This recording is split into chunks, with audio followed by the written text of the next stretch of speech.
Bertrand Russell. 3. Lo que creo. 1. La naturaleza y el hombre. El hombre es una parte de la naturaleza, no algo en contraste con ella.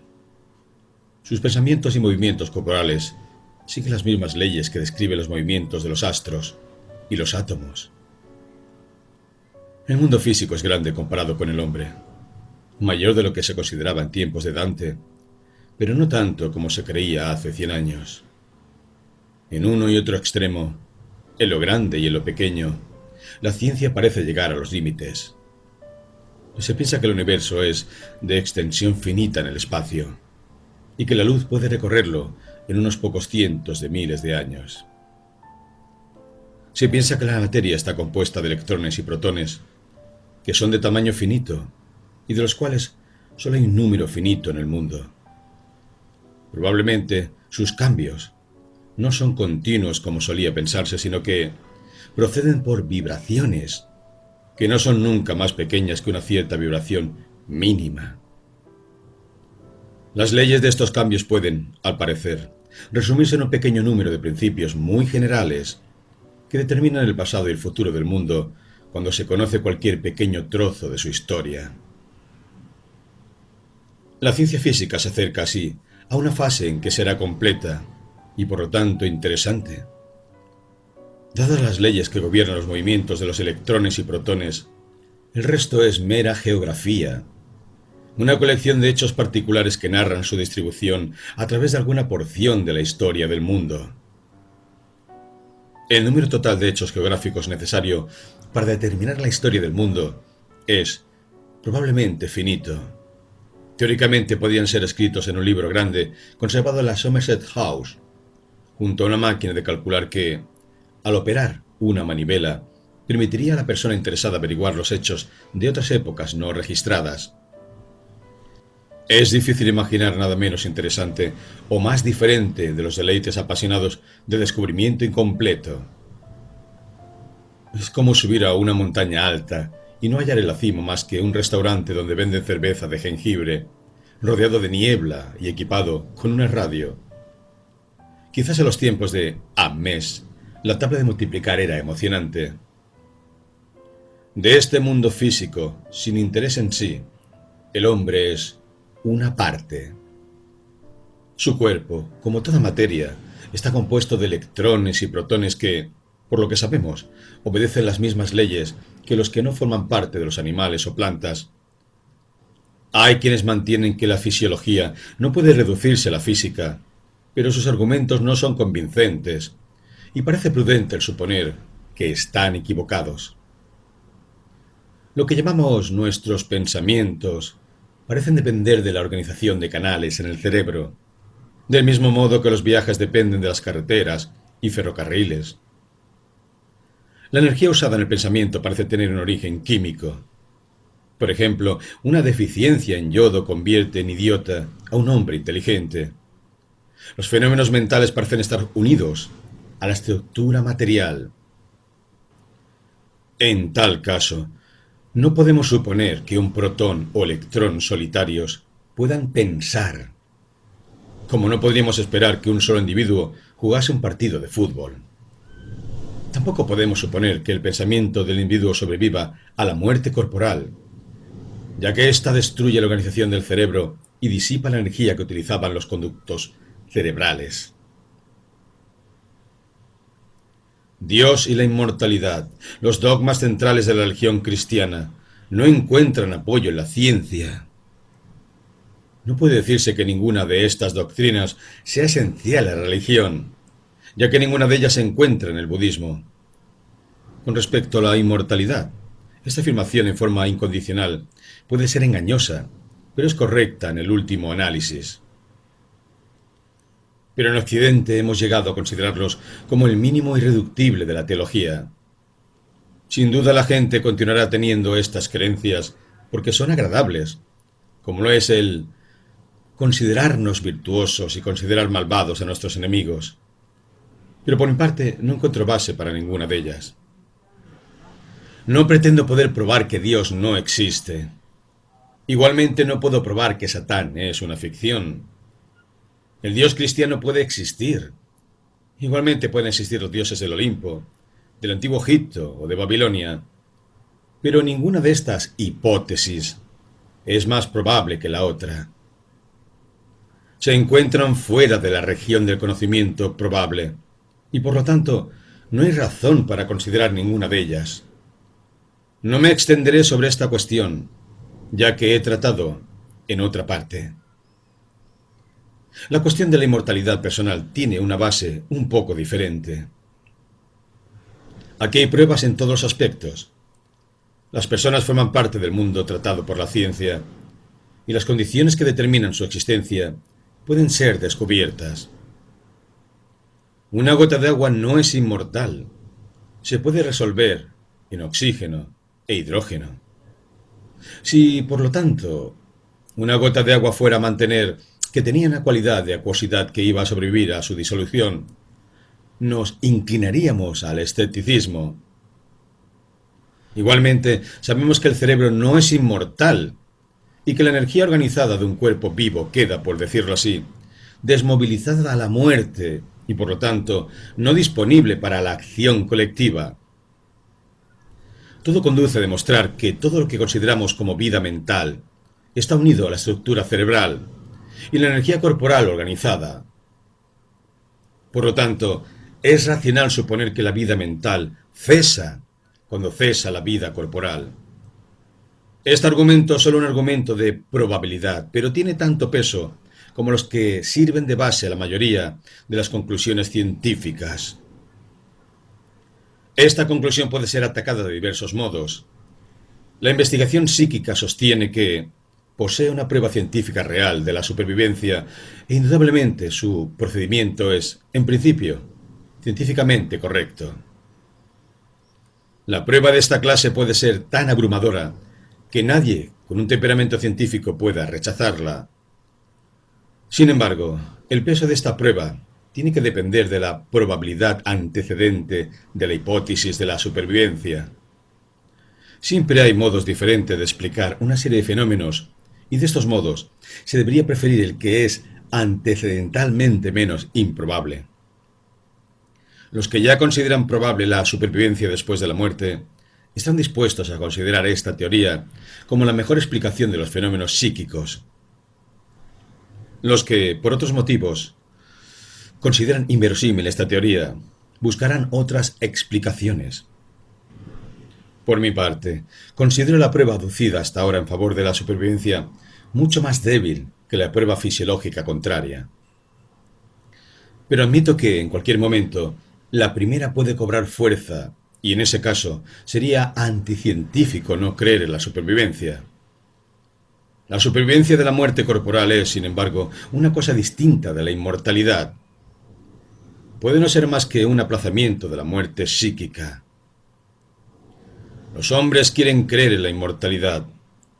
Los que creen en la inmortalidad se opondrán a los argumentos fisiológicos como los que yo he usado, basándose en que el alma y cuerpo son totalmente diferentes y en que el alma es algo totalmente distinto de sus manifestaciones empíricas a través de los órganos corporales.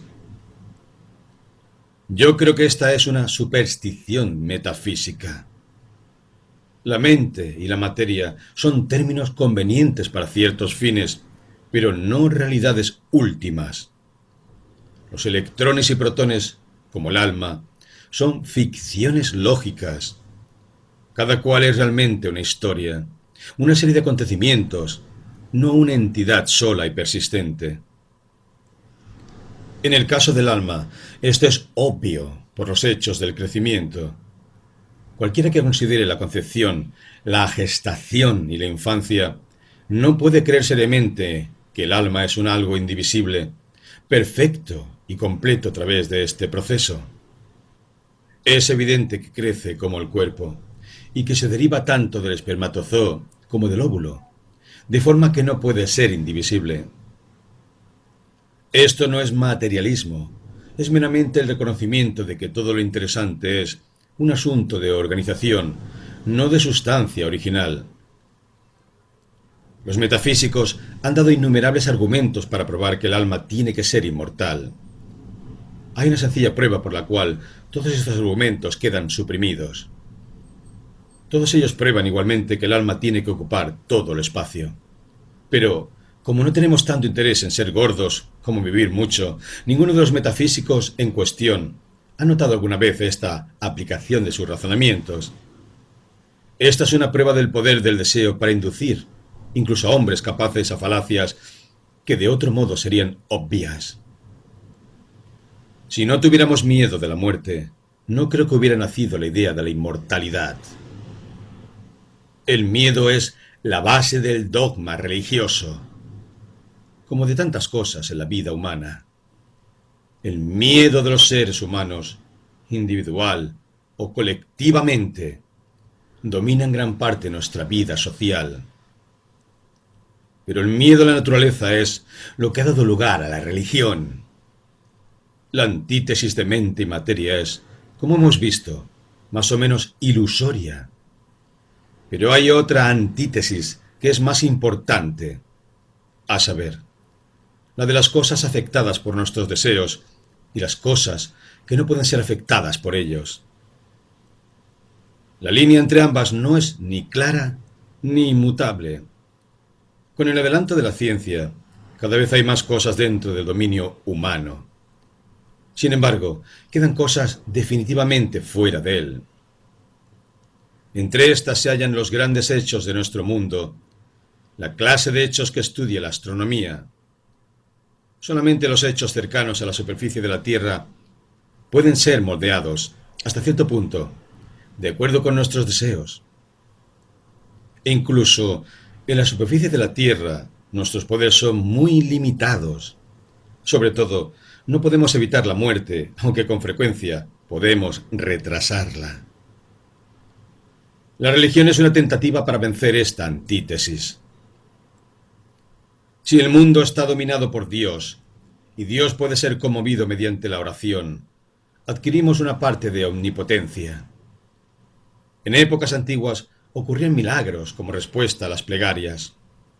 Aún ocurre en la Iglesia Católica, pero los protestantes han perdido este poder. Sin embargo, es posible pasarse sin los milagros, ya que la providencia ha decretado que el funcionamiento de las leyes naturales produce los mejores resultados posibles. Así, la creencia en Dios sirve aún para humanizar el mundo de la naturaleza y hacer que los hombres crean que las fuerzas físicas son realmente aliadas suyas. Igualmente, la inmortalidad suprime el terror de la muerte. La gente que cree que al morir heredará la dicha eterna, mirará la muerte sin terror, aunque, afortunadamente para los médicos, esto no ocurre invariablemente. Sin embargo, mitiga un poco el miedo de los hombres, aunque no lo venza completamente. La religión, como tiene su origen en el miedo, ha dignificado ciertas clases de miedo y ha hecho que la gente no las considere vergonzosas. Con esto ha hecho un gran perjuicio a la humanidad. Todo miedo es malo. Yo creo que cuando muera, me descompondré y no sobrevivirá nada de mi ego. No soy joven y amo la vida. Pero despreciaría el temblar de terror ante el pensamiento de la aniquilación. La dicha es igualmente verdadera, aunque tenga que tener un fin. Y el pensamiento y el amor no pierden su valor porque no sean eternos. Muchos hombres se han mostrado orgullosos en el patíbulo. Seguramente el mismo orgullo puede enseñarnos a pensar realmente en el lugar del hombre en el mundo.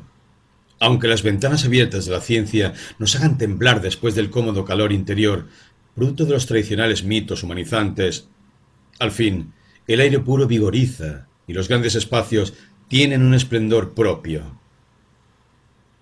La filosofía de la naturaleza es una cosa, la filosofía del valor es otra.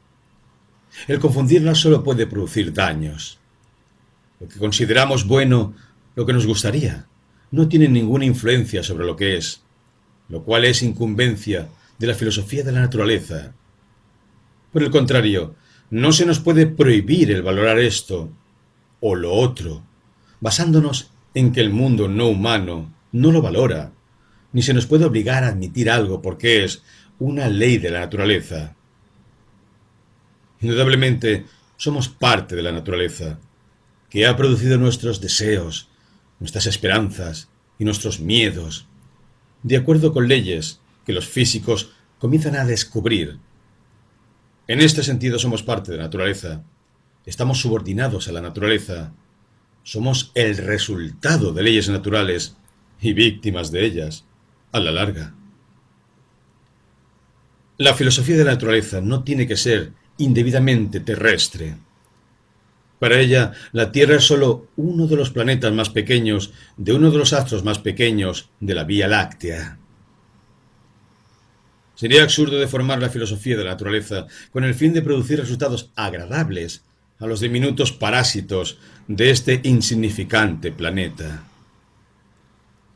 El vitalismo, como filosofía, y el evolucionismo muestran a este respecto una falta de sentido de la proporción y de la importancia lógica.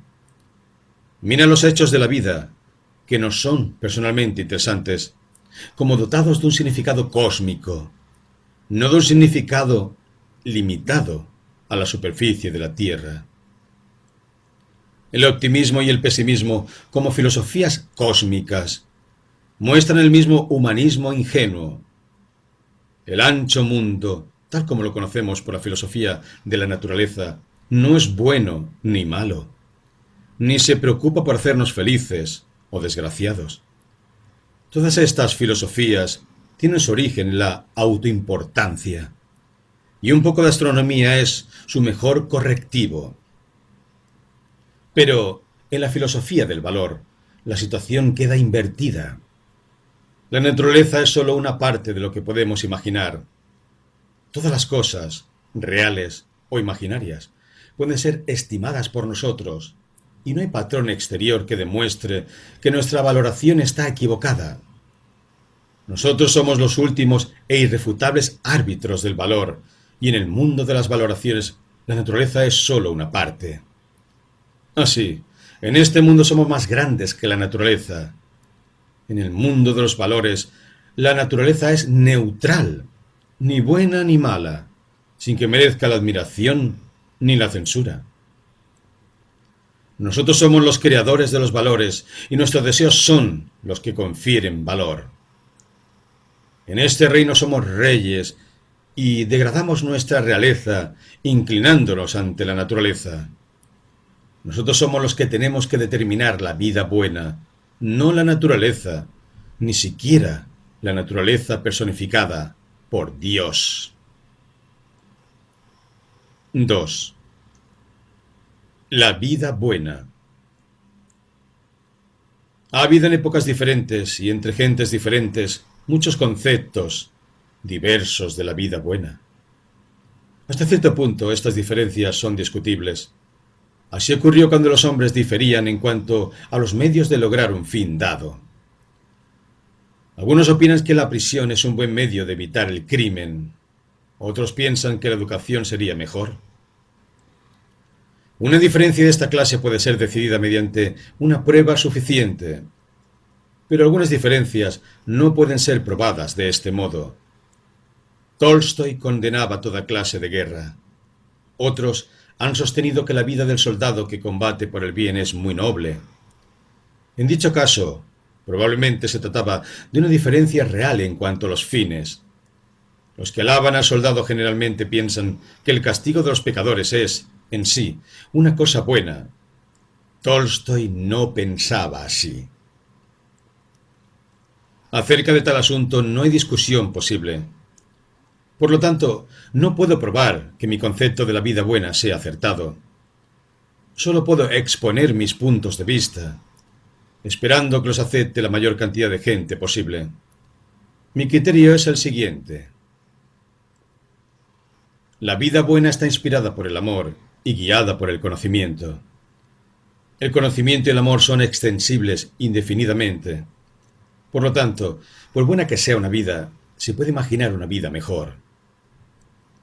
Ni el conocimiento sin amor, ni el amor sin conocimiento pueden producir una buena vida. En la Edad Media, cuando había peste en algún país, los santos aconsejaban a la población que se congregase en las iglesias y rezase a Dios pidiendo que los librase de la peste. El resultado era que la infección se extendía con extraordinaria rapidez entre las masas de los suplicantes. Este era un ejemplo del amor sin el conocimiento.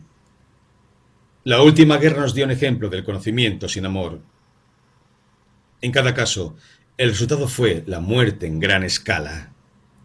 Aunque el amor y el conocimiento son necesarios, el amor es, en cierto sentido, más importante, ya que impulsará a los inteligentes a buscar el conocimiento con el fin de beneficiar a los que aman.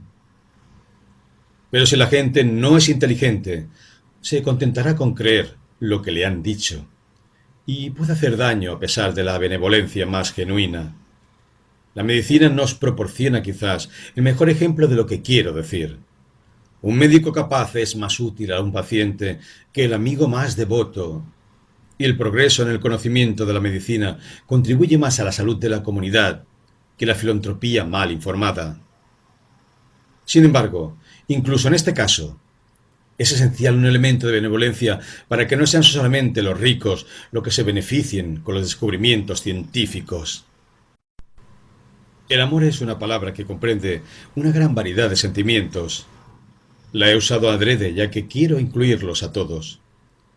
El amor como emoción, que es de lo que hablo, pues el amor como principio no me parece genuino. Se mueve entre dos polos. En un lado, el puro deleite de la contemplación. En el otro, la benevolencia pura. Cuando se trata de objetos inanimados, solo interviene el deleite.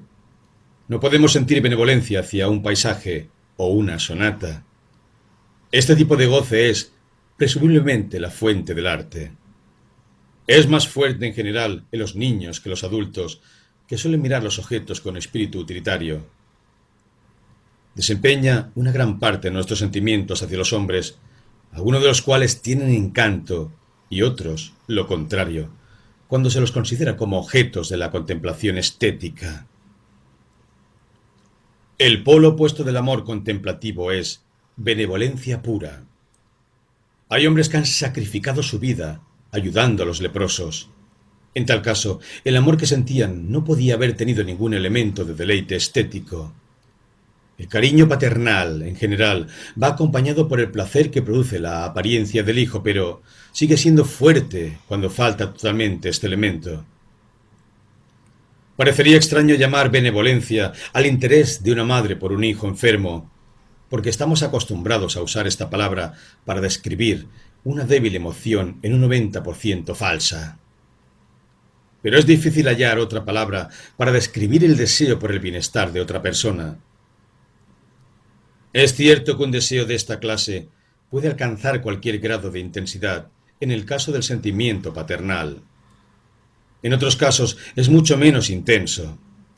En realidad, parecería probable que toda emoción altruista es una especie de sentimiento paternal, o a veces una sublimación de él.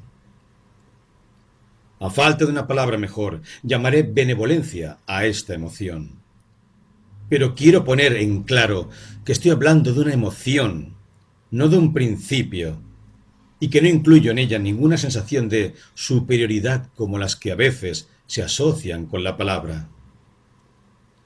La palabra simpatía expresa parte de lo que quiero decir, pero deja fuera un elemento de actividad que deseo incluir.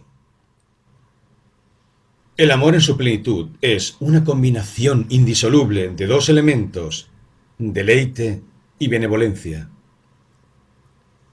El placer de un padre ante un hijo hermoso y triunfador combina estos dos elementos. Lo mismo ocurre que en el amor sexual, en su forma mejor. Pero en el amor sexual, la benevolencia existirá solamente donde hay una posesión segura, pues de lo contrario, los celos la destruirán, aunque quizás aumenten el placer de la contemplación. El deleite sin benevolencia puede ser cruel. La benevolencia sin deleite tiende fácilmente a la superioridad y la frialdad. La persona que desea ser amada desea ser objeto de un amor que contenga ambos elementos, excepto los casos de extrema debilidad, como la infancia y la enfermedad grave. En tales casos solo puede desearse la benevolencia. Inversamente, en casos de fuerza extrema, la admiración es más deseable que la benevolencia. Este es el estado de espíritu de los potentados y bellezas famosas. Solo deseamos los buenos deseos de los demás en la proporción en que tengamos necesidad de que nos ayuden y estemos amenazados de que nos dañen. Al menos esta parece ser la lógica biológica de la situación, pero en la vida no ocurre así. Deseamos el cariño con el fin de escapar a la sensación de soledad, con el fin de ser, como se dice, comprendidos. Es un asunto de simpatía, no meramente de benevolencia. La persona cuyo afecto nos es satisfactorio no solo debe desearnos el bien, sino que debe saber en qué consiste nuestra felicidad. Pero esto pertenece al otro elemento de la vida buena, a saber, el conocimiento. En un mundo perfecto, todo ser consciente sería para los demás el objeto del amor pleno, compuesto de deleite, benevolencia y comprensión íntimamente mezclados. Esto no significa que en el mundo real debamos tratar de tener tales sentimientos hacia todos los seres conscientes que encontremos. Hay muchos que no pueden producirnos deleite, porque son desagradables.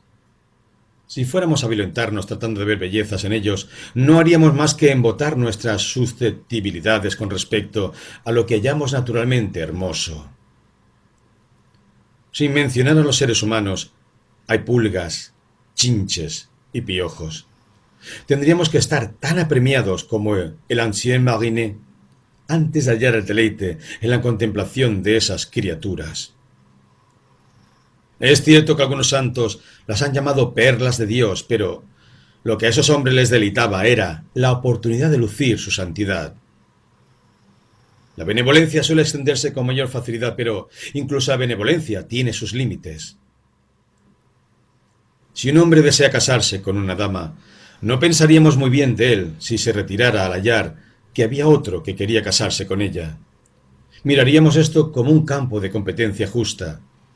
Sin embargo, sus sentimientos hacia el rival no pueden ser benévolos. Yo creo que en todas las descripciones de la vida buena en la Tierra tenemos que suponer una cierta base de vitalidad animal y de instinto animal.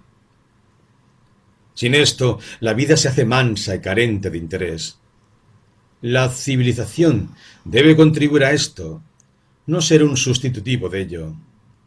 El santo ascético y el sabio apartado no son seres humanos a este respecto. Un pequeño número de ellos puede enriquecer una comunidad, pero un mundo compuesto de ellos se moriría de aburrimiento. Estas consideraciones conducen a un cierto énfasis sobre el elemento del deleite como ingrediente del mejor amor. El deleite en el mundo real es inevitablemente selectivo y nos evita el tener los mismos sentimientos hacia toda la humanidad. Cuando surgen conflictos entre el deleite y la benevolencia, tienen en general que ser decididos mediante la transigencia, no mediante la entrega completa de cualquiera de ellos. El instinto tiene sus derechos, y si lo violentamos, toma venganza de mil maneras sutiles. Por lo tanto, al tender a la vida buena, hay que tener en cuenta los límites de la posibilidad humana. Y otra vez aquí volvemos a la necesidad del conocimiento. Cuando hablo de conocimiento como de uno de los ingredientes de la vida buena, no pienso en el conocimiento ético, sino en el conocimiento científico y el conocimiento de los hechos particulares. No creo que exista, hablando en puridad, el conocimiento ético. Si deseamos lograr algún fin, el conocimiento puede mostrarnos los medios, y este conocimiento puede pasar como ético. Pero no creo que se pueda decidir la conducta buena o mala como no sea por referencia a sus consecuencias probables. Si nos proponemos un fin, la ciencia es la que tiene que descubrir los medios para lograrlo. Todas las reglas morales tienen que ser probadas examinando si realizan los fines deseados. Digo los fines que deseamos, no los fines que debemos desear. Lo que debemos desear es simplemente lo que otra persona desea que deseemos. Generalmente es lo que las autoridades desean que deseemos. Padres, maestros, policías y jueces. Si alguien me dice, debe hacer esto y lo otro, la fuerza motriz de la advertencia reside en mi deseo de obtener su aprobación, junto, posiblemente, con premios o castigos unidos a su aprobación o reprobación. Como toda conducta, nace del deseo. Es evidente que los conceptos éticos no pueden tener importancia como no influyan en el deseo. Lo hace mediante el deseo de aprobación y el temor de reproche. Son fuerzas sociales poderosas y naturalmente tratamos de ponerlas de nuestra parte si queremos realizar cualquier fin social.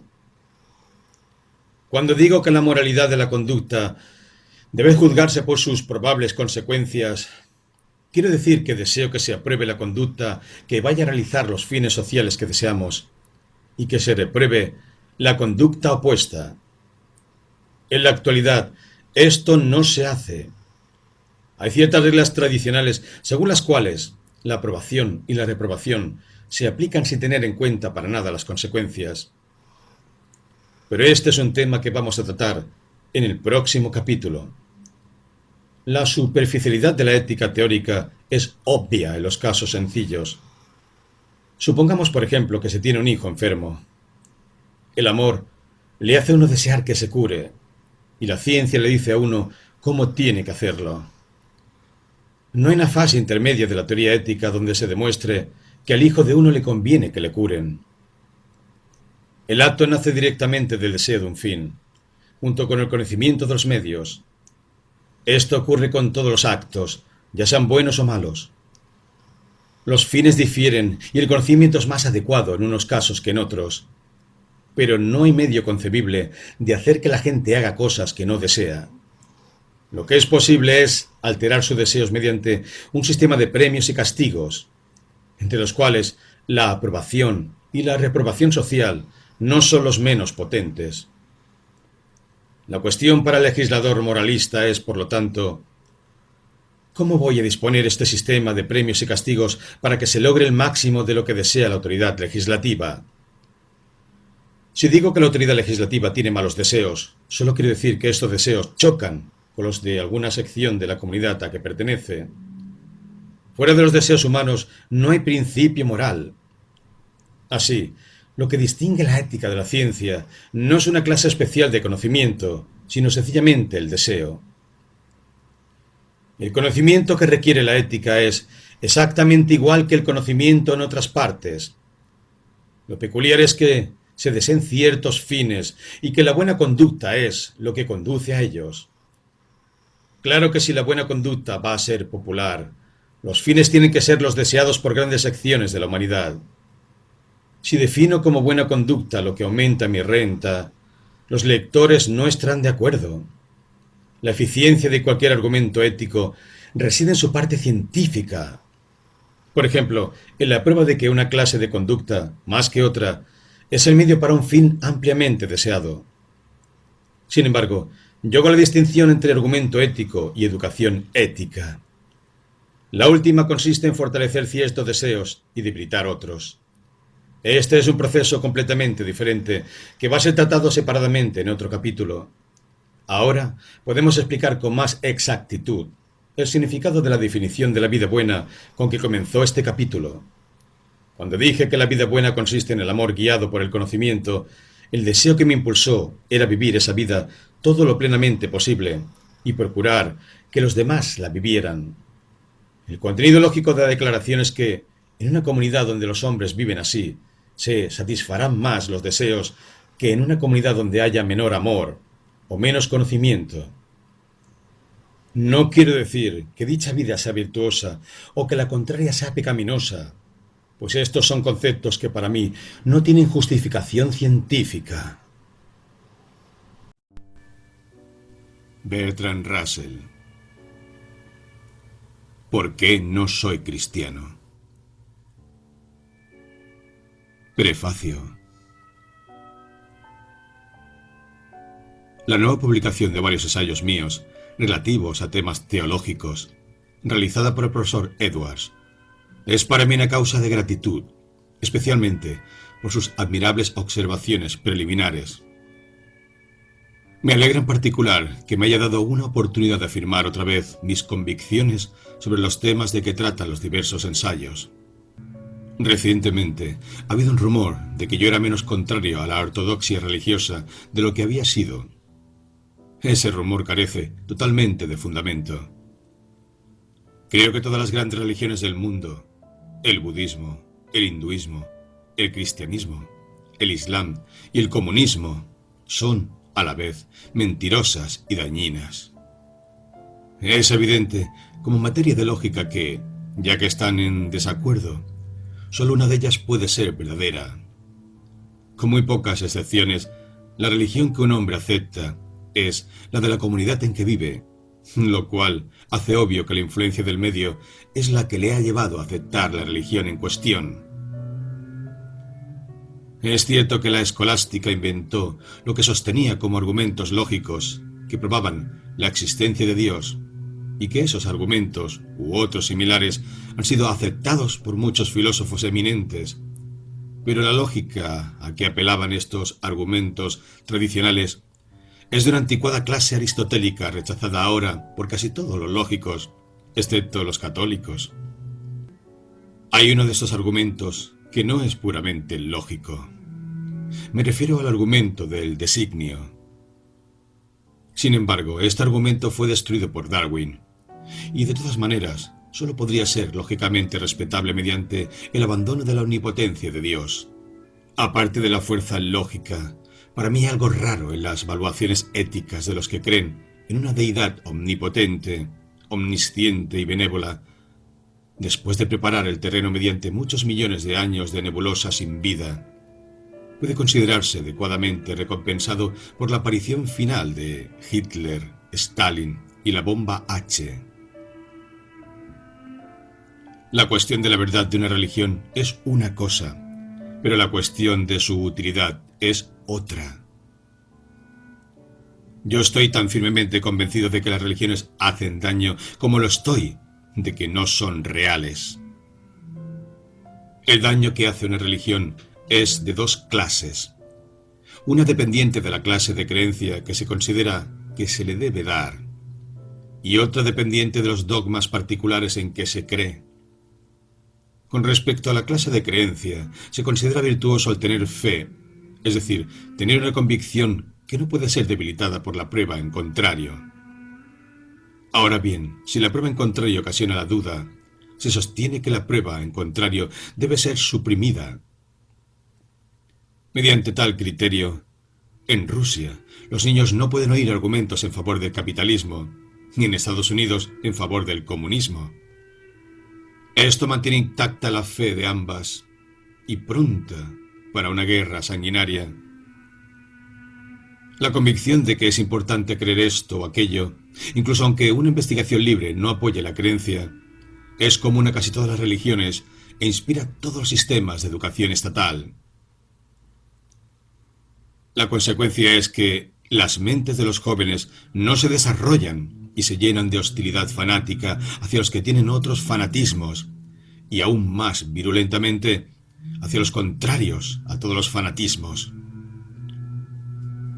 El hábito de basar las convicciones en la prueba y de darles solo ese grado de seguridad que la prueba autoriza, si se generalizase, curaría la mayoría de los males que padece el mundo. Pero, en la actualidad, la educación tiende a prevenir el desarrollo de dicho hábito, y los hombres que se niegan a profesar la creencia en algún sistema de dogmas infundados no son considerados idóneos como maestros de la juventud. Los anteriores males son independientes del credo particular en cuestión y existen igualmente en todos los credos que se ostentan dogmáticamente. Pero también hay, en la mayoría de las religiones, dogmas éticos específicos que causan daño definido. La condenación católica del control de la natalidad, si prevaleciese, haría imposible la mitigación de la pobreza y la abolición de la guerra. Las creencias hindúes de que la vaca es sagrada y que es malo que las viudas se vuelvan a casar causan un sufrimiento innecesario. La creencia comunista en la dictadura de una minoría de verdaderos creyentes ha producido toda clase de abominaciones. Se nos dice, a veces, que solo el fanatismo puede hacer eficaz un grupo social.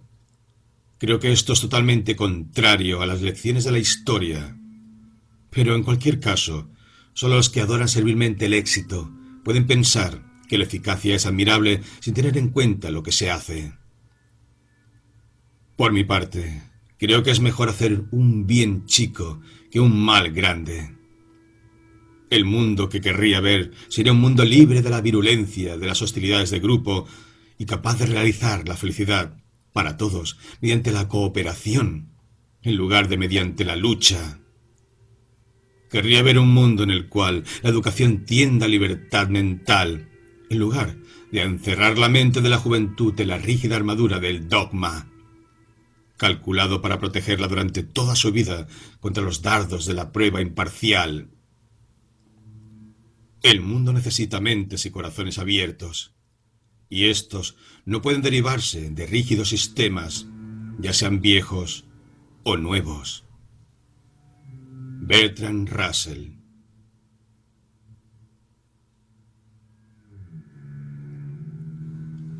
¿Por qué no soy cristiano? Como ha dicho su presidente, el tema acerca del cual voy a hablar esta noche es ¿por qué no soy cristiano? Quizás sería conveniente, antes que todo, tratar de averiguar lo que uno quiere dar a entender con la palabra cristiano. En estos días la emplean muy ligeramente muchas personas. Hay quienes entienden por ello la persona que trata de vivir virtuosamente. En tal sentido, supongo que habría cristianos de todas las sectas y credos. Pero no creo que sea el sentido adecuado de la palabra, aunque solo sea por implicar que toda la gente que no es cristiana, todos los budistas, confucianos, mahometanos, etc., no trata de vivir virtuosamente. Yo no entiendo por cristiano la persona que trata de vivir decentemente, de acuerdo con sus luces. Creo que debe tenerse en cierta cantidad de creencia definida antes de tener el derecho de llamarse cristiano. La palabra no tiene ahora un significado tan completo como en los tiempos de San Agustín y Santo Tomás de Aquino. En aquellos días, si un hombre decía que era cristiano, se sabía lo que quería dar a entender. Se aceptaba una colección completa de credos promulgados con gran precisión y se creía cada sílaba de esos credos con todas las fuerzas de las convicciones de uno. ¿Qué es un cristiano? En la actualidad no es así. Tenemos que ser un poco más vagos en nuestra idea del cristianismo. Creo, sin embargo, que hay dos cosas diferentes completamente esenciales a todo el que se llame cristiano. La primera es de naturaleza dogmática, a saber, que hay que creer en Dios y en la inmortalidad. Si no se cree en esas dos cosas, no creo que uno pueda llamarse propiamente cristiano. Luego, más aún, como el nombre implica, hay que tener alguna clase de creencia acerca de Cristo. Los mahometanos, por ejemplo, también creen en Dios y en la inmortalidad, pero no se llaman cristianos. Creo que hay que tener, aunque sea en una proporción mínima, la creencia de que Cristo era, si no divino, al menos el mejor y el más sabio de los hombres. Si no se cree eso acerca de Cristo, no creo que se tenga el derecho de llamarse cristiano.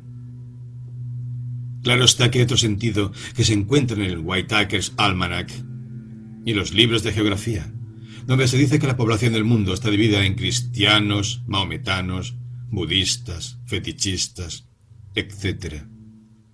Y en este sentido, todos nosotros somos cristianos.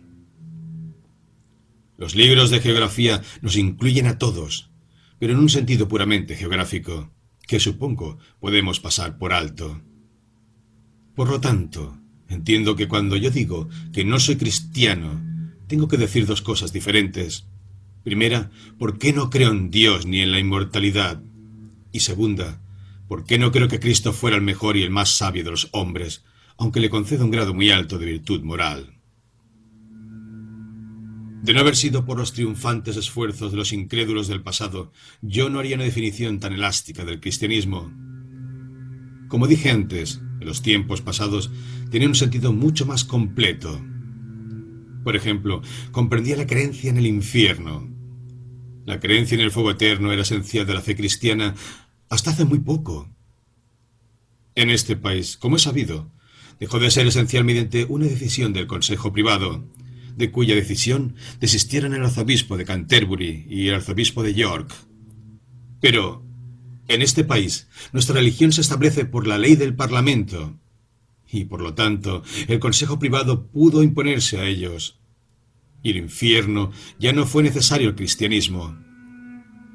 Por consiguiente, no insistiré en que el cristiano tenga que creer en el infierno.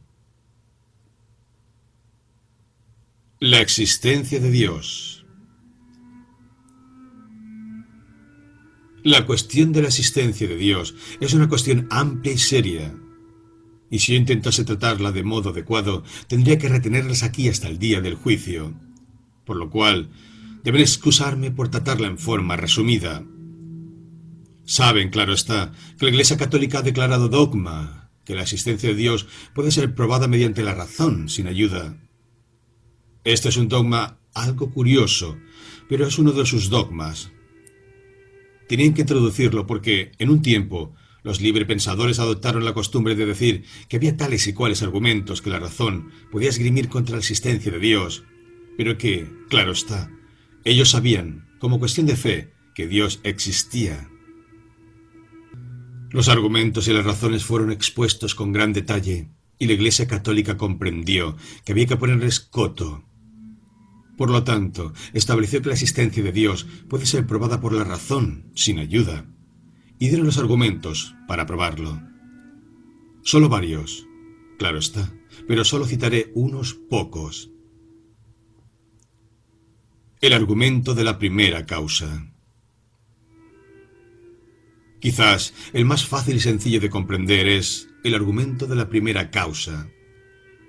Se mantiene que todo cuanto vemos en este mundo tiene una causa, y que, al ir profundizando en la cadena de las causas, llegamos a una primera causa, y que a esa primera causa la damos el nombre de Dios. Ese argumento, supongo, no tiene mucho peso en la actualidad, porque, en primer lugar, causa no es ya lo que solía ser. Los filósofos y los hombres de ciencia han estudiado la causa, y ésta ya no posee la vitalidad que tenía. Pero, aparte de eso, se ve que el argumento de que tiene que haber una primera causa no encierra ninguna validez. Puedo decir que cuando era joven y debatía muy seriamente estas cuestiones en mi mente, había aceptado el argumento de la primera causa, hasta el día en que, a los 18 años, leí la autobiografía de John Stuart Mill, y hallé allí esta frase. Mi padre me enseñó que la pregunta ¿quién me hizo? No puede responderse, ya que inmediatamente sugiere la pregunta ¿quién hizo a Dios? Esa sencilla frase me mostró, como aún pienso, la falacia del argumento de la primera causa. Si todo tiene que tener alguna causa, entonces Dios debe tener una causa. Si puede haber algo sin causa, igual puede ser el mundo que Dios, por lo cual no hay validez de ese argumento. Es exactamente de la misma naturaleza que la opinión hindú de que el mundo descansaba sobre un elefante y el elefante sobre una tortuga, y cuando le dijeron ¿y la tortuga?, el indio dijo ¿y si cambiásemos de tema? El argumento no es realmente mejor que ese. No hay razón por la cual el mundo no pudo haber nacido sin causa. Tampoco, por el contrario, hay razón de que hubiera existido siempre. No hay razón para suponer que el mundo haya tenido un comienzo. La idea de que las cosas tienen que tener un principio se debe realmente a la pobreza de nuestra imaginación. Por lo tanto, quizás, no necesito perder más tiempo en el argumento de la primera causa. El argumento de la ley natural. Luego hay un argumento muy común, derivado de la ley natural. Fue un argumento favorito durante el siglo XVIII, especialmente bajo la influencia de Sir Isaac Newton y su cosmogonía.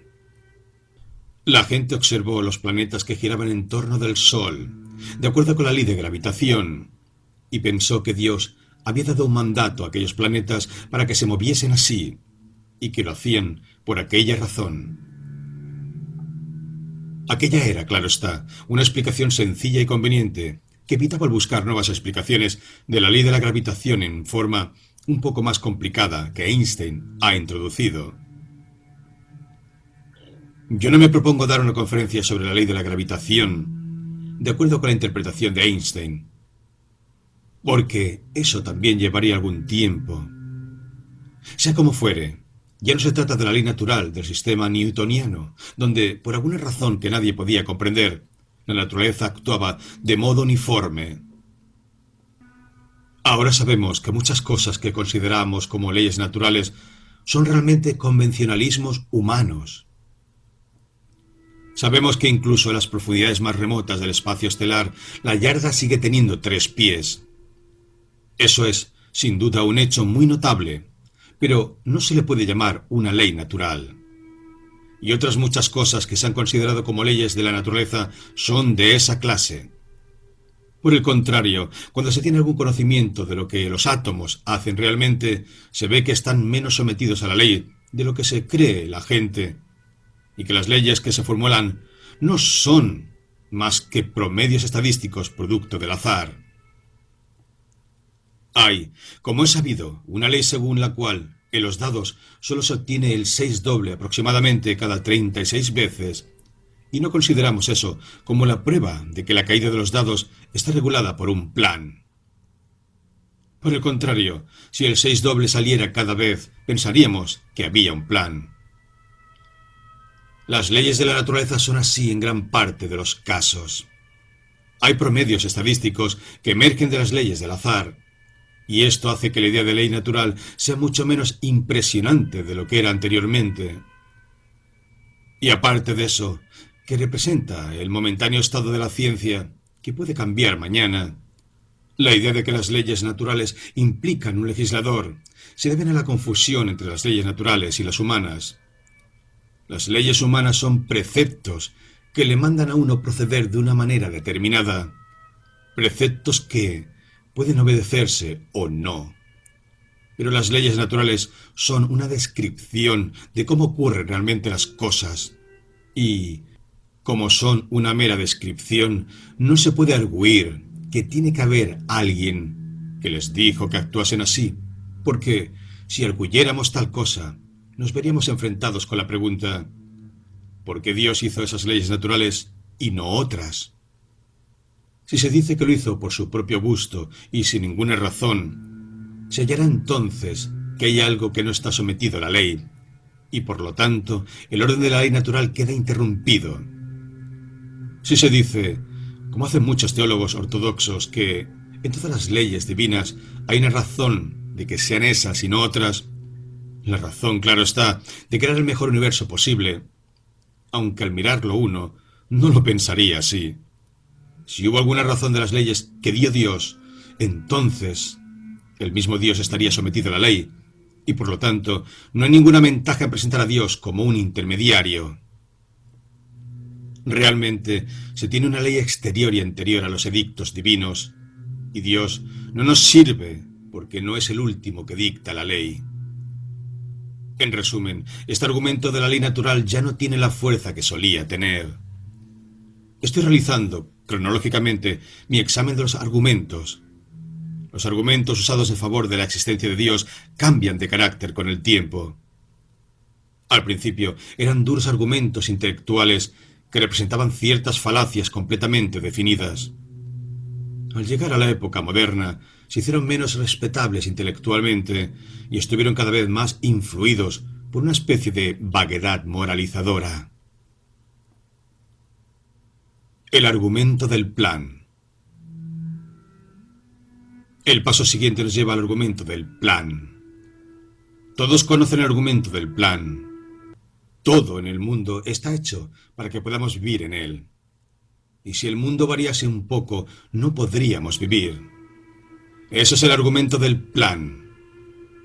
A veces toma una forma curiosa. Por ejemplo, se arguyó que los conejos tienen las colas blancas con el fin de que se pueda disparar más fácilmente contra ellos. Es fácil parodiar este argumento. Todos conocemos la observación de Voltaire, de que la nariz estaba destinada a sostener las gafas. Esa clase de parodia no ha resultado tan desatinada como parecía en el siglo XVIII, porque, desde Darwin, entendemos mucho mejor por qué las criaturas vivas se adaptan al medio. No es que el medio fuera adecuado para ellas, sino que ellas se hicieron adecuadas al medio, y esa es la base de la adaptación. No hay en ello ningún indicio de plan. Cuando se examina el argumento del plan, es asombroso que la gente pueda creer que este mundo, con todas las cosas que hay en él, con todos sus defectos, fuera lo mejor que la omnipotencia y la omnisciencia han logrado producir en millones de años. Yo realmente no puedo creerlo. ¿Creen que, si tuvieran la omnipotencia y la omnisciencia y millones de años para perfeccionar el mundo, no producirían nada mejor que el Ku Klux Klan o los fascistas? Además, si se aceptan las leyes ordinarias de la ciencia, hay que suponer que la vida humana y la vida en general de este planeta desaparecerían en su debido tiempo. Es una fase de la decadencia del sistema solar. En una cierta fase de decadencia, si se tienen las condiciones y la temperatura adecuadas al protoplasma, y durante un corto periodo hay vida en la vida del sistema solar. La Luna es el ejemplo de lo que le va a pasar a la Tierra. Se va a convertir en algo muerto, frío y sin vida. Me dicen que este criterio es deprimente y que si la gente lo creyese no tendría ánimo para seguir viviendo. Eso es una tontería. Nadie se preocupa por lo que va a ocurrir dentro de millones de años. Aunque crean que se están preocupando por ello, en realidad se engañan a sí mismos. Se preocupan por cosas mucho más mundanas, aunque solo sea una mala digestión. Pero nadie es realmente desdichado al pensar lo que le va a ocurrir a este mundo dentro de millones de años. Por lo tanto, aunque es una triste opinión el suponer que va a desaparecer la vida, al menos se puede pensar así, aunque a veces, cuando contemplo las cosas que hace la gente con su vida, es casi un consuelo. No es lo bastante para hacer la vida miserable. Solo hace que la atención se vuelva hacia otras cosas. Los argumentos morales de la deidad. Ahora llegamos a una fase más allá, en lo que yo llamaré la incursión intelectual que los teístas han hecho en sus argumentaciones, y nos vemos ante los llamados argumentos morales de la existencia de Dios. Saben, claro está, que antiguamente solía haber 3 argumentos intelectuales de la existencia de Dios, los cuales fueron suprimidos por Kant en la crítica de la razón pura. Pero no bien había terminado con esos argumentos cuando encontró otro nuevo, el argumento moral, que le convenció. Era, como mucha gente, en las materias intelectuales era escéptico, pero en las morales creía implícitamente las máximas que su madre le había enseñado. Eso ilustra lo que los psicoanalistas ponen tanto de relieve, la fuerza inmensamente mayor que tienen en nosotros las asociaciones primitivas sobre las posteriores. Kant, como dije, inventó un nuevo argumento moral de la existencia de Dios, el cual en diversas formas fue extremadamente popular durante el siglo XIX. Tiene toda clase de formas. Una de ellas es decir, que no habría bien ni mal si Dios no existiera. Por el momento no me importa el que haya o no una diferencia entre el bien o el mal. Esa es otra cuestión. Lo que me importa es que, si se está plenamente convencido de que hay una diferencia entre el bien y el mal, entonces uno se encuentra en esta situación. Esa diferencia se debe o no al mandato de Dios. Si se debe al mandato de Dios, entonces para Dios no hay diferencia entre el bien y el mal, y ya no tiene significado la afirmación de que Dios es bueno. Si se dice, como hacen los teólogos, que Dios es bueno, entonces hay que decir que el bien y el mal deben tener un significado independiente del mandato de Dios, porque los mandatos de Dios son buenos y no malos independientemente del mero hecho de que Él los hiciera. Si se dice eso, entonces hay que decir que el bien y el mal no se hicieron por Dios, sino que son, en esencia, lógicamente anteriores a Dios. Se puede, claro está, si se quiere, decir que hubo una deidad superior que dio órdenes al Dios que hizo este mundo, o para seguir el criterio de algunos gnósticos, un criterio que yo he considerado muy plausible, que en realidad el mundo que conocemos fue hecho por el demonio en un momento en que Dios no estaba mirando. Hay mucho que decir en cuanto a esto, y no pienso refutarlo. El argumento del remedio de la injusticia. Luego hay otra forma muy curiosa de argumento moral, que es el siguiente. Se dice que la existencia de Dios es necesaria para traer la justicia al mundo. En la parte del universo que conocemos hay gran injusticia, y con frecuencia sufre el bueno, prospera el malo, y apenas sabe qué es lo más enojoso de todo esto. Pero si se va a tener justicia en el universo en general, hay que suponer una vida futura para compensar la vida de la Tierra. Por lo tanto, dicen que tiene que haber un Dios y que tiene que haber un cielo y un infierno, con el fin de que a la larga haya justicia. Ese es un argumento muy curioso. Si se mira el asunto desde un punto de vista científico, se diría: después de todo, yo solo conozco este mundo. No conozco el resto del universo, pero basándome en probabilidades, puedo decir que este mundo es un buen ejemplo y que si hay injusticia aquí, lo probable es que también haya injusticia en otra parte. Supongamos que se tiene un cajón de naranjas y al abrirlas la capa superior resulta mala. Uno no dice: las de abajo estarán buenas en compensación. Se diría: probablemente todas son malas. Y eso es realmente lo que una persona científica diría del universo. Diría así: en este mundo hay gran cantidad de injusticia, y esto es una razón para suponer que la justicia no rige el mundo. Y en este caso proporciona argumentos morales contra la deidad, no en su favor. Claro que yo sé que la clase de argumentos intelectuales de que he hablado no son realmente los que mueven a la gente. Lo que realmente hace que la gente crea en Dios no son los argumentos intelectuales. La mayoría de la gente cree en el Dios porque les han enseñado a creer desde su infancia, y esa es la razón principal.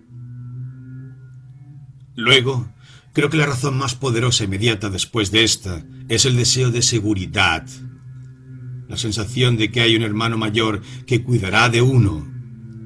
Esto desempeña un papel muy profundo en provocar el deseo de la gente de creer en Dios.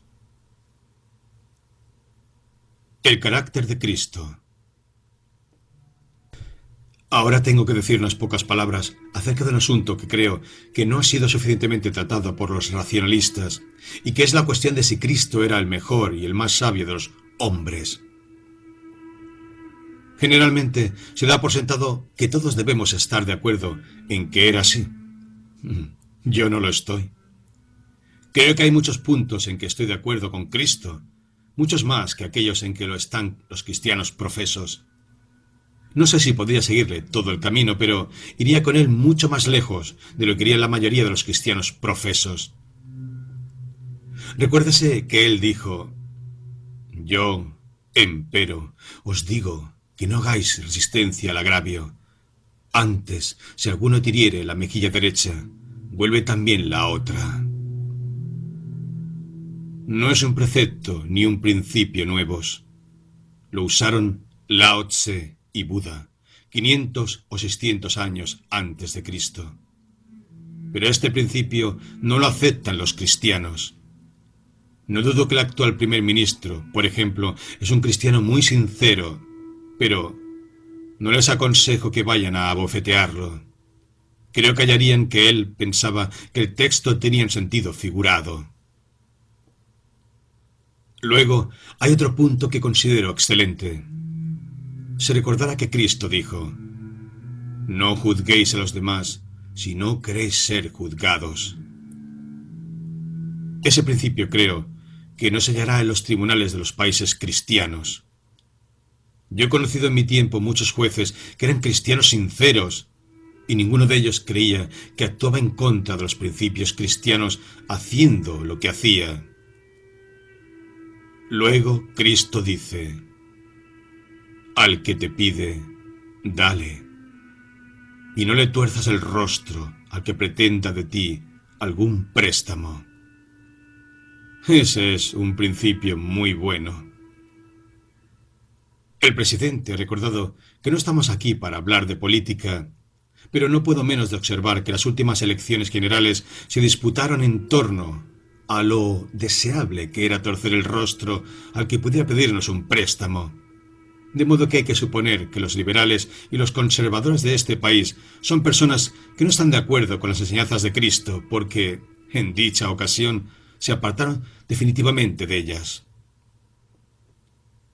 Luego, hay otra máxima de Cristo que yo considero muy valiosa, pero que no es muy popular entre algunos de nuestros amigos cristianos. Él dijo: si quieres ser perfecto, anda y vende cuanto tienes y dáselo a los pobres. Es una máxima excelente, pero, como dije, no se practica mucho. Considero que todas estas máximas son buenas, aunque un poco difíciles de practicarse. Yo no hago profesión de practicarlas, pero, después de todo, no es lo mismo que si se tratase de un cristiano. Defectos de las enseñanzas de Cristo. Concediendo la excelencia de estas máximas, llego a ciertos puntos en los cuales no creo que uno pueda ver la superlativa virtud ni la superlativa bondad de Cristo, como son pintadas por los evangelios. Y aquí puedo decir que no se trata de la cuestión histórica. Históricamente es muy dudoso el que Cristo existiera, y si existió, no sabemos nada acerca de él, por lo cual no me ocupo de la cuestión histórica, que es muy difícil. Me ocupo de Cristo tal como aparece en los evangelios, aceptando la narración como es. Y allí hay cosas que no parecen muy sabias. Una de ellas es que él pensaba que su segunda venida se produciría en medio de nubes de gloria, antes que la muerte de la gente que vivía en aquella época. Hay muchos textos que prueban eso. Dice, por ejemplo: no acabaréis de pasar por las ciudades de Israel antes de que venga el Hijo del Hombre. Luego dice: en verdad os digo que hay aquí algunos que no han de morir antes que vean al Hijo del Hombre aparecer en el esplendor de su reino. Y hay muchos lugares donde está muy claro que él creía que su segundo advenimiento ocurriría durante la vida de muchos que vivían entonces. Tal fue la creencia de sus primeros discípulos, y fue la base de una gran parte de su enseñanza moral, cuando dijo: no andéis, pues, acongojados por el día de mañana. Y cosas semejantes. Lo hizo en gran parte porque creía que su segunda venida iba a ser muy pronto, y que los asuntos mundanos ordinarios carecían de importancia. En realidad, yo he conocido a algunos cristianos que creían que la segunda venida era inminente. Yo conocí a un sacerdote que aterró a su congregación diciendo que la segunda venida era inminente, pero todos quedaron muy consolados al ver que estaba plantando árboles en su jardín. Los primeros cristianos lo creían realmente y se abstuvieron de cosas como la plantación de árboles en sus jardines, porque aceptaron de Cristo la creencia de que la segunda venida era inminente. En tal respecto, Evidentemente, no era tan sabio como han sido otros, y desde luego no fue superlativamente sabio. El problema moral. Luego se llega a las cuestiones morales. Para mí hay un defecto muy serio en el carácter moral de Cristo, y es que creía en el infierno. Yo no creo que ninguna persona profundamente humana pueda creer en un castigo eterno. Cristo, tal como lo pintan los evangelios, sí creía en el castigo eterno. Y uno halla repetidamente una furia vengativa contra los que no escuchaban sus sermones, actitud común en los predicadores y que dista mucho de la excelencia superlativa. No se halla, por ejemplo, esa actitud en Sócrates. Es amable con la gente que no le escuchaba, y eso es, a mi entender, más digno de un sabio que la indignación. Probablemente todos recuerdan las cosas que dijo Sócrates al morir, y lo que decía generalmente a la gente que no estaba de acuerdo con él.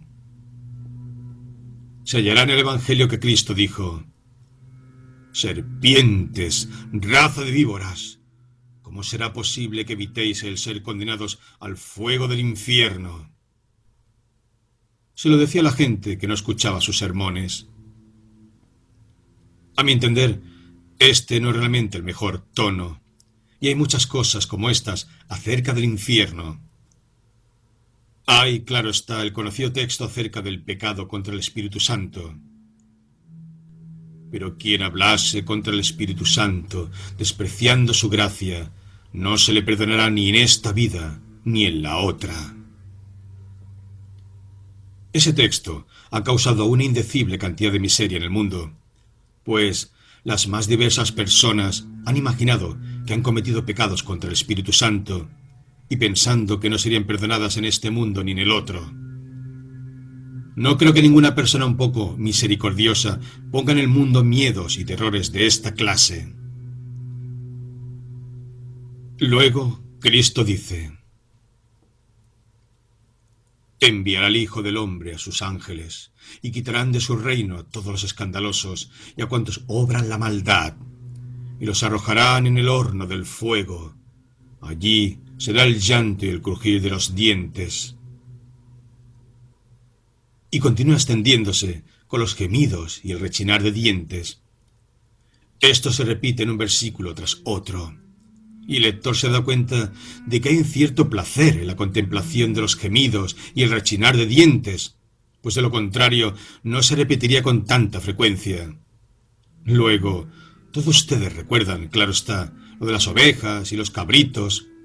¿Cómo, en la segunda venida, para separar a las ovejas y a los cabritos, dirá a estos: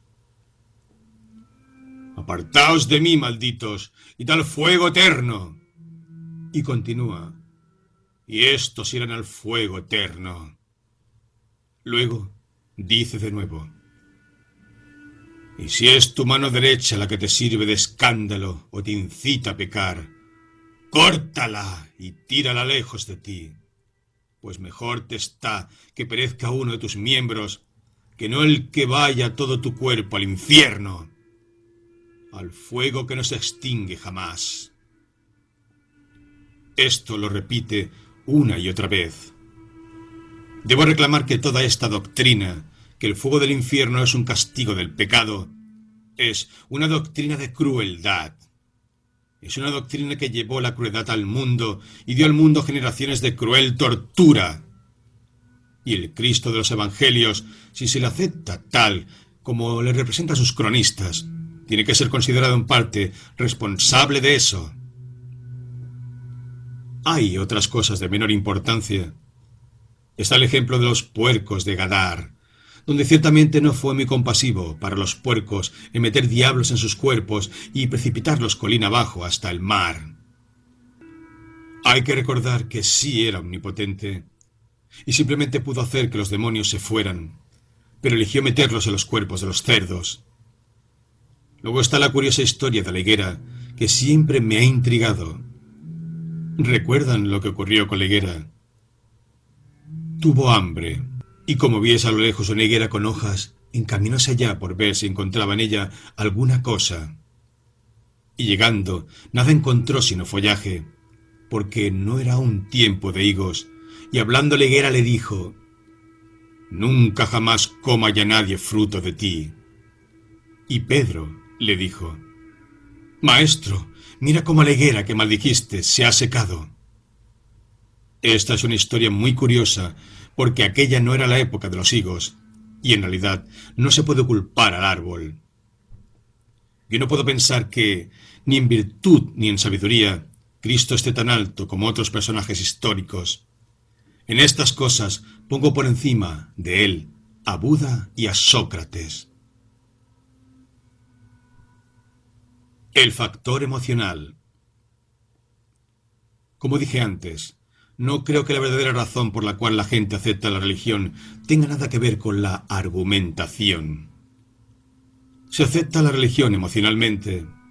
Con frecuencia se nos dice que es muy malo atacar la religión porque la religión hace virtuosos a los hombres. Eso dicen. Yo no lo he advertido. Conocen, claro está, la parodia de ese argumento en el libro de Samuel Butler, Erewhon Revisited. Recordarán que en Erewhon hay un tal Higgs que llega a un país remoto y después de pasar algún tiempo allí se escapa en un globo. 20 años después vuelve a aquel país y halla una nueva religión, en la que él mismo es adorado bajo el nombre de Niño Sol, que se dice ascendió a los cielos. Ve que se va a celebrar la fiesta de la ascensión y con los profesores Hanky y Panky se dicen que nunca han visto a Higgs y esperan no verlo jamás. Pero son los sumos sacerdotes de la religión del Niño Sol. Higgs se indigna y se acerca a ellos y dice: «Voy a descubrir toda esta farsa y a decir al pueblo de Erewhon que fue únicamente yo, Higgs, que subí en un globo». Y le dijeron: «No puedo hacer eso porque toda la moral de este país gira en torno de ese mito, y si supieran que no subió a los cielos, se harían malos». Y con ello le persuadieron para que se marchase silenciosamente. Esa es la idea, que todos seríamos malos si no tuviéramos la religión cristiana. A mí me parece que la gente que la tiene es, en su mayoría, extremadamente mala. Existe este hecho curioso. Cuanto más intensa ha sido la religión de cualquier periodo, y más profunda la creencia dogmática, han sido mayor la crueldad y peores las circunstancias. En las llamadas edades de la fe, cuando los hombres realmente creían en la religión cristiana en toda su integridad, hubo la Inquisición con sus torturas, hubo muchas desdichadas mujeres quemadas por brujas y toda clase de crueldades practicadas en toda clase de gente en nombre de la religión. Uno halla, al considerar el mundo, que todo el progreso del sentimiento humano, que toda mejora de la ley penal, que todo paso hacia la disminución de la guerra, que todo paso hacia un mejor trato de las razas de color, que toda mitigación de la esclavitud, que todo el progreso moral realizado en el mundo ha sido obstaculizado constantemente por las iglesias organizadas del mundo. Digo deliberadamente que la religión cristiana, tal como está organizada en sus iglesias, ha sido, y es aún, la principal enemiga del progreso moral del mundo. ¿Cómo las iglesias han retardado el progreso? Se puede pensar que voy demasiado lejos cuando digo que aún sigue siendo así. Yo no lo creo. Basta un ejemplo. Serán muy indulgentes conmigo si lo menciono. No es un hecho agradable, pero las iglesias le obligan a uno a mencionar hechos que no son agradables. Supongamos que en el mundo actual una joven sin experiencia se casa con un sifilítico. En tal caso, la Iglesia Católica dice: «Este es un sacramento indisoluble. Hay que estar juntos durante toda la vida». Y la mujer no puede dar ningún paso para no traer al mundo hijos sifilíticos. Es lo que dice la Iglesia Católica. Yo digo que esta es una diabólica crueldad, y nadie cuya compasión natural no haya sido alterada por el dogma, o cuya naturaleza moral no sea absolutamente insensible al sufrimiento, puede mantener que es bueno y conveniente que continúe ese estado de cosas. Este no es más que un ejemplo. Hay muchos modos por los cuales, en el momento actual, la Iglesia, por su insistencia en lo que ha decidido en llamar moralidad, inflige a la gente toda clase de sufrimientos inmerecidos e innecesarios. Y, claro está, como es sabido, en su mayor parte se opone al progreso y al perfeccionamiento en todos los medios de disminuir el sufrimiento del mundo, porque ha decidido llamar moralidad a ciertas estrechas reglas de conducta que no tienen nada que ver con la felicidad humana. Y cuando se dice que se debe hacer esto o lo otro porque contribuye a la dicha humana, estima que es algo completamente extraño al asunto. ¿Qué tiene que ver con la moral, la felicidad humana? El objeto de la moral no es hacer feliz a la gente. El miedo, fundamento de la religión. La religión se basa principalmente, a mi entender, en el miedo. Es en parte el miedo a lo desconocido y en parte, como dije, el deseo de pensar que se tiene un hermano mayor que va a defenderlo a uno en todas sus cuitas y disputas. El miedo es la base de todo. El miedo de lo misterioso, el miedo de la derrota, el miedo de la muerte. El miedo es el padre de la crueldad y por lo tanto no es de extrañar que la crueldad y la religión vayan de la mano. Se debe a que el miedo es la base de estas dos cosas. En este mundo podemos ahora comenzar a entender un poco las cosas y a dominarlas un poco con ayuda de la ciencia, que se ha abierto paso frente a la religión cristiana, frente a las iglesias y frente a la oposición de todos los antiguos preceptos. La ciencia puede ayudarnos a librarnos de ese miedo cobarde en el cual la humanidad ha vivido durante tantas generaciones.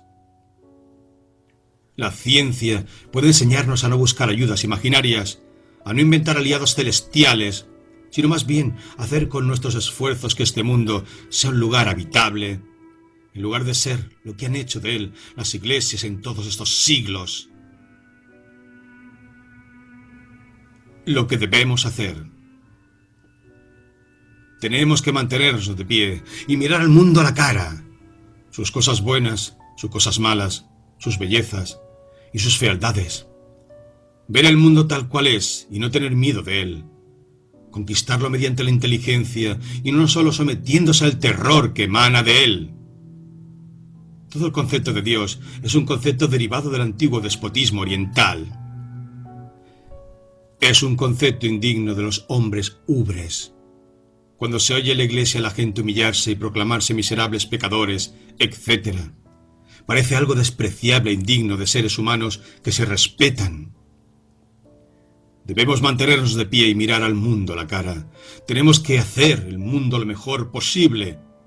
Y si no es tan bueno como deseamos, después de todo será mejor que lo que esos otros han hecho de él en todos estos siglos.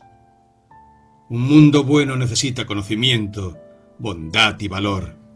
No necesita el pesaroso anhelo del pasado, ni el arrojamiento de la inteligencia libre mediante las palabras proferidas hace mucho por hombres ignorantes. Necesita un criterio sin temor y una inteligencia libre. Necesita la esperanza del futuro, no el mirar hacia un pasado muerto, que confiamos será superado por el futuro que nuestra inteligencia puede crear.